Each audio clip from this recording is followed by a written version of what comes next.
in a code language mathematics written as LBSID இந்த மாதிரி எழுதியிருக்காங்க 3 6 9 10 11 3 6 9 10 11 S chemistry is written as அந்த கோடில் எப்படி எழுதுவோம் அப்படின்னு சொல்லிட்டு கேட்டிருக்காங்க.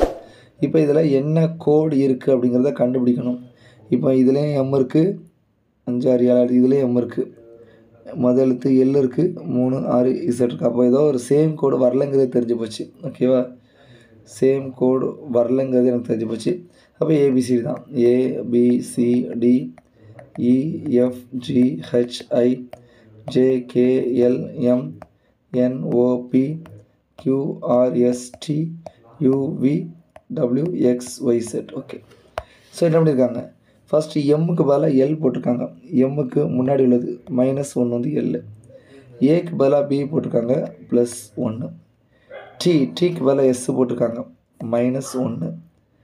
ஹச்சுக்கு அங்கே இருக்குது, ஹச்சுக்கு பதிலாக ஐ போட்டிருக்காங்க +1. அப்போ +1 -1 தான் ஆன்சருங்கிற மாதிரி உங்களுக்கு தெரிஞ்சிச்சா? இப்போ பாருங்கள், சிக்கு ஃபஸ்ட்டு என்ன பண்ணாங்க, எம்முக்கு -1.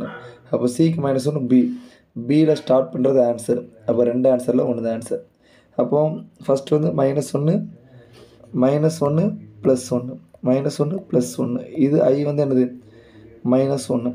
ஸோ இந்த வேர்டு பாருங்கள் 3 எழுத்து அப்படி தான் வருது, 4 எழுத்தாக மாறுது. 4 எழுத்து என்னது எம்மு கீழே வந்து -1 +1 -1 எம்முக்கு வந்து +1 என்னது எண்ணு.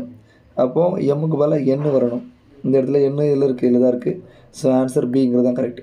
ஸோ ஃபுல்லாலாம் எழுதிட்டு இருக்க முடியாது. ஓகேவா, ஸோ அந்த டெக்னிக் என்ன வருது, +1 2 3 வருதா, +1 -2 அந்த மாதிரி வருதா. ஸோ என்ன வருதுன்னு பார்த்துட்டு இதில் வந்து -1 +1 -1 +1 தான் ரிப்பீட்டாக வந்துட்டுருக்கு. ஸோ இதுக்கு வந்து ஆன்சர் என்னது தான், ஆன்சர் பி தான். ஓகே.